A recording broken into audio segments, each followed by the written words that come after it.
guys, welcome to my channel. My name is ReadingBear and I hope you are ready for some more stories. And today, we'll take a look at some new entitled people content. If you enjoyed my content, please don't forget to subscribe to my channel and post some bear emojis in the comment. And now, let's dive right into the stories. The first story is an entitled people story. Living close to a school may seem convenient at first, but for homeowners like myself, it can be a nightmare. The streets are always congested during pickup and drop-off times, and the sidewalks are littered with garbage. It's frustrating to have to constantly clean up after these parents and children who show no regard for the neighborhood. The situation had been getting worse each passing year, and my small cul-de-sac was the worst affected. With the school located at the top of the street, parents and children alike would fill up the sidewalks and road, making it difficult for residents to access their homes. To make matters worse, there was only one other street available for parking, which led to a baseball park. Yet, people would still park on our residential road instead of finding a spot on the main road. On a typical day, there are 3 cars in my driveway: my car, my roommate's car, and my husband's utility van. However, on this particular Friday, I was working from home, and my husband had used my car to run some errands. As I looked out of the window, admiring the blossoming flowers on my fruit tree, I noticed a big white Buick SUV blocking our driveway. Both spots for our cars were taken, and my roommate's spot was inaccessible too. It was unbelievable that someone would park in someone's driveway like that, but it was just one of the many problems we had to deal with on this street. I immediately called the non-emergency police line and took photos of the vehicle and its license plate. Then, I moved my husband's utility van to block the SUV into the driveway and waited for the owner to return. After 15 minutes, a woman in bug-eye sunglasses and flashy jewelry came around the corner to hop into the driver's seat of the SUV. She seemed surprised to see me, probably thinking I was just a homeowner's kid. However, she quickly realized that I was not amused by her parking in my driveway. She tried to apologize and brushed it off as if it was no big deal, but I was having none of it. I told her that she was trespassing and had no right to park on my property. When she tried to back out of my driveway, I pretended to still be on the phone and honked my horn every time she tried to move her vehicle. It was clear that she had no spatial awareness and could have easily hit my husband's van or my neighbor's car. Eventually, she gave up and came to talk to me again, visibly distressed. She asked if I was really going to call the police, and I replied that I had already done so. She quickly realized that she was in trouble and left with her child. I later called the school to report her license plate number, hoping that it would deter her from doing it again. The next story is titled "Not Going to Give Me a Meal Benefit? I'll eat at the office then." Some backstory from few years back. I was working on healthcare, as a HTA nurse, which around here is a nurse which travels around the city area doing health assessments which don't require 112 call, 911, which is reserved for emergency and paramedics whom handle those cases. My job was essentially picking up the jobs, which do not require immediate response, and try to treat the patient either at home or, if not possible, give instruction where they can get treatment for whatever was the ailment at that time. It was a job to assist people so that they wouldn't come to with small injuries or illnesses which can be handled in the regular healthcare center next working day. Also, other part was to go around and treat patients which had, for example, IV treatments regularly, and administer the fluid treatment, drugs, painkillers, ABS, etc. My issue was that I noticed that as we drove around large area from one patient to another, we had to stop for a lunch at some point and that we had to pay lunch from our own pocket, whatever it costed. This is common practice. For example, paramedics, they eat when they can and usually at some gas station or so, somewhere where they currently are and have time to eat. I usually read the contracts pretty carefully, which comes from my previous career as an engineer, where I had to make foolproof contracts and avoid stepping on traps, and our healthcare union had negotiated that if your work requires X amount of traveling, you should be entitled for tax-free meal benefit. I wasn't completely sure about it, if that particular statement would apply for the job I was doing, but I decided to ask stupid questions about it, and eventually forced my supervisor to contact the management to get a statement for the issue at hand. From the management it went to the legal department and they begun to delve into it, and it lasted for weeks, since they couldn't quite deny it outright, but they eventually came to a conclusion that it couldn't be applied to job which I had. I was little annoyed at this but decided not to contest it any more than that. But Another statement which union had negotiated for us was that if we have an office, station and social space, where to warm up your meal, microwave, coffee maker etc., we are entitled to have lunch break of 30 minutes per day at the regular office where I leave every morning. Just normal thing, which if backed by law as well around here, lunch is holier than holy if one can say so.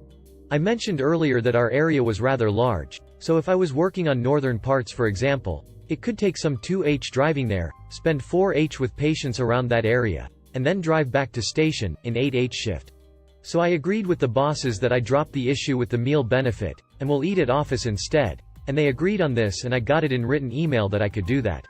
So, not every day but few times a week when I was assigned to some far away area, I jumped into car, drove there, did maybe one patient call, then I had to hurry up back so I can begin my lunch break, then eat for 30 minutes, and drive back, do another patient and drive back.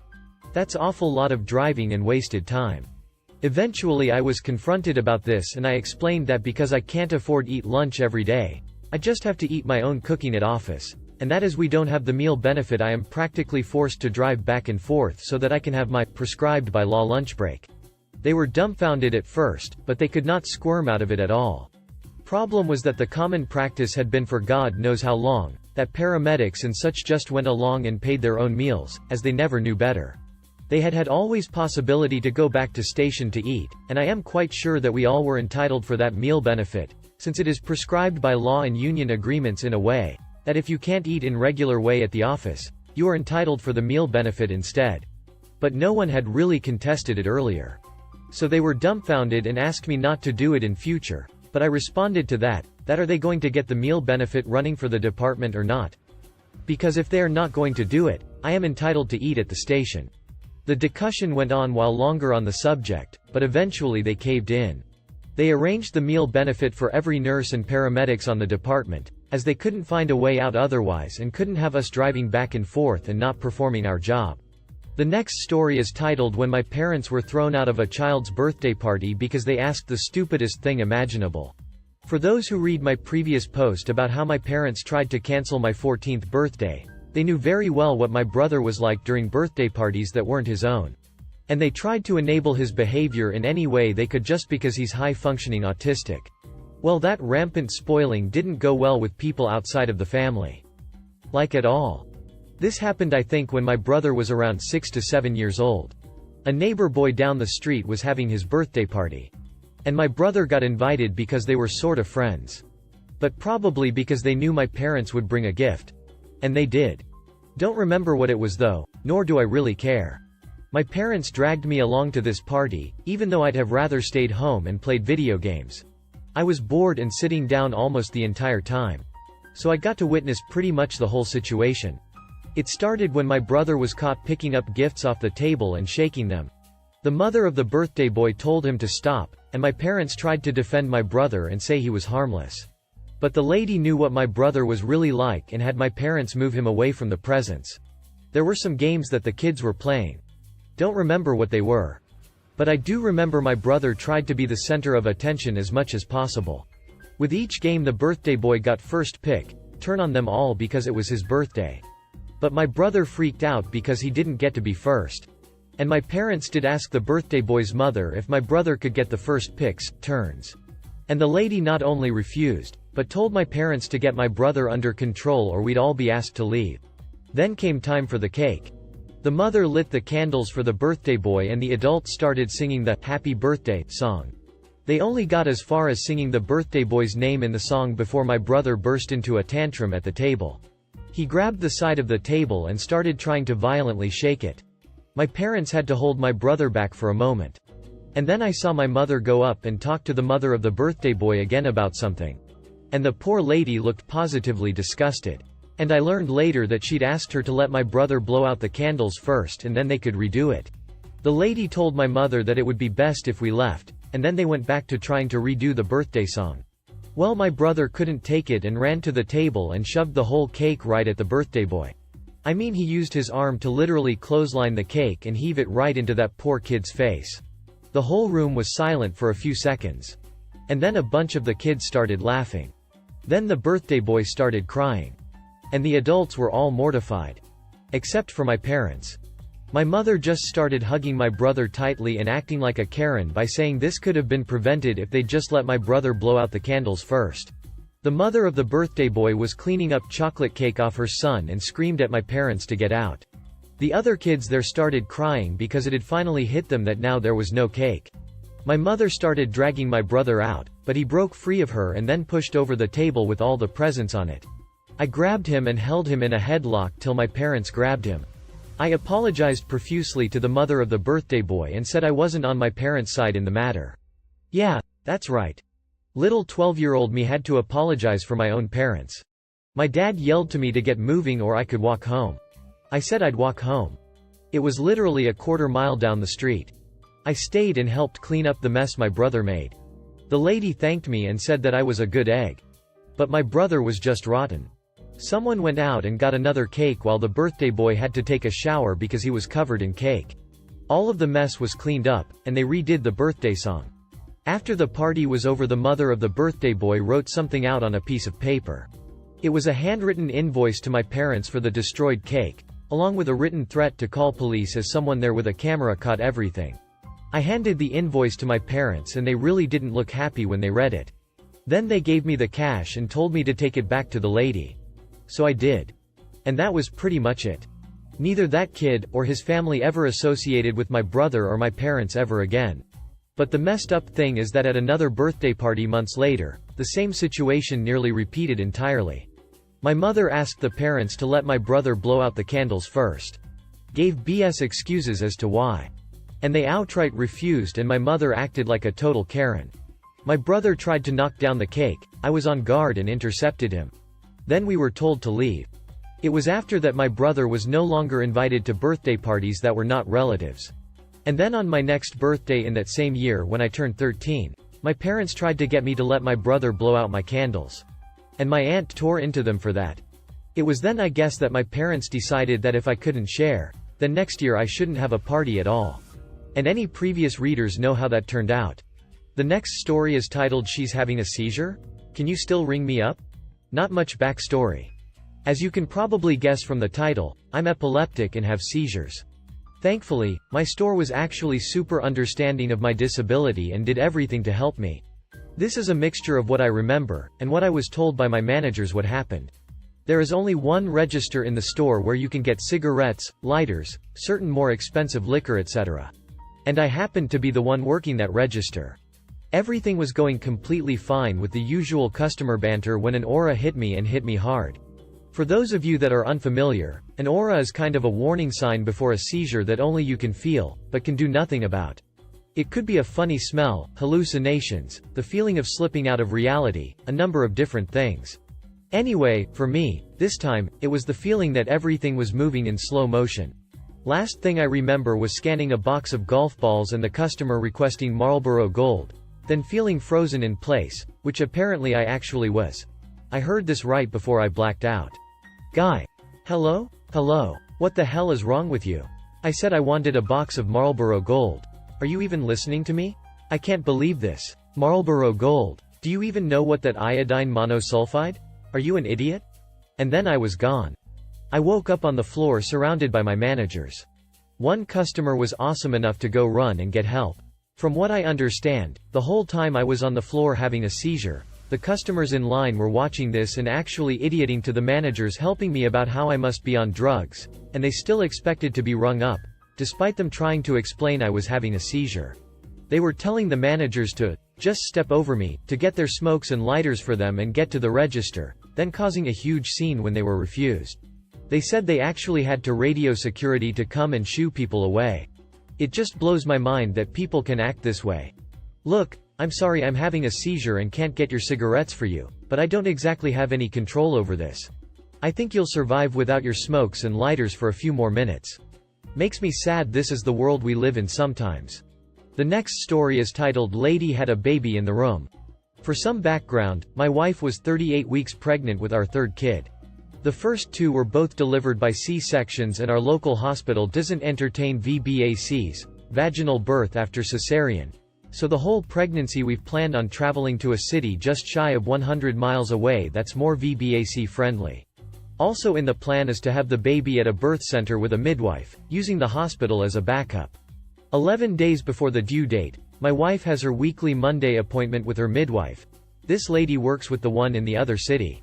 The midwife checks and says my wife isn't in active labor, but you should expect the baby within the next day and a half.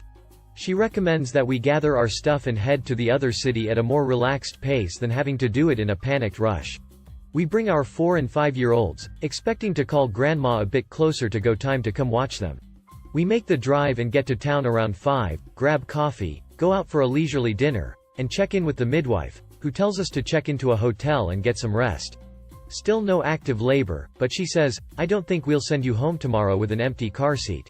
I pick a hotel less than 5 minutes from the birth center and we check in around 8. We brought waterproof Chucks pads inside in case her water broke or something, and had things ready to get out the door in a hurry. I get the ladies, kids and my wife, down to bed at 8:30 and text my parents to expect a new grandbaby the next day. 20 minutes later my wife's water breaks. I call the midwife to get her headed to the birth center and throw the stuff and the kids in the van, dodging other guests who are slowly meandering their way down the hall or pushing their luggage cart in through a side door that wasn't meant for those carts. I finally go back to the room to help my wife. She says she can't move because the baby is coming now. I call the midwife and redirect her to the hotel we're staying at, frantically get more pads down on the floor, rearrange the furniture to create as much space as I can, and freeze. The kids are left alone in the van, wife's trying to push our next kid out, and I have a set of towels and an ice bucket and no clue what to do. Luckily I didn't have to wait long for the midwife to show up, and she was even able to get her birth assistant to the hotel as well. We set up near the window as there's a bit of space there, and the damn heater keeps kicking on and blowing right at my wife. In between pushes I bring the kids in and have to grab them snacks, get toys, hold them over the potty, whatever I can do to keep them from melting down while we have this baby. Thank God the midwife knows what she's doing and we bring this little girl into the world before 10 p.m., just an hour after everything started. At some point the assistant visited the front desk to get more towels but still hadn't let them know we were having a baby in there, mostly to prevent the FD from calling an ambulance and bringing even more chaos. Grandma shows up around 11 and I head to the lobby to meet her. I look at the FD lady and she asks how it was going. Exciting, I say. I don't know how many times you've heard these words, but my wife just delivered a baby in your hotel. FD lady says, wait, really? Wow. Do you need me to call an ambulance or something? No, everything is fine. This all happened about an hour ago. Really? We didn't even get a noise complaint. The adrenaline subsides and we all go to bed. I finally get up around 8:30 to grab breakfast and I hear people talking about it at other tables. Eventually I get the kids up and bring them and the baby down to the FD to share our story. Far from upset, they actually had gifts waiting, including a blanket and jammies for the wee lass. The GM asked if she could take a pic and share it on the location's Facebook page. We end up checking out that day, not even a late checkout, and traveling home. I submitted a news tip to the paper, thinking it might be a fun story somewhere deep in Section C or whatever. Not only did they call me back, they sent a photographer to our house and ended up running the story on the top of the front page. All in all, it was a pretty cool way to welcome a new member of the family. If you enjoyed the video, please subscribe to the channel and post some bear emojis in the comments.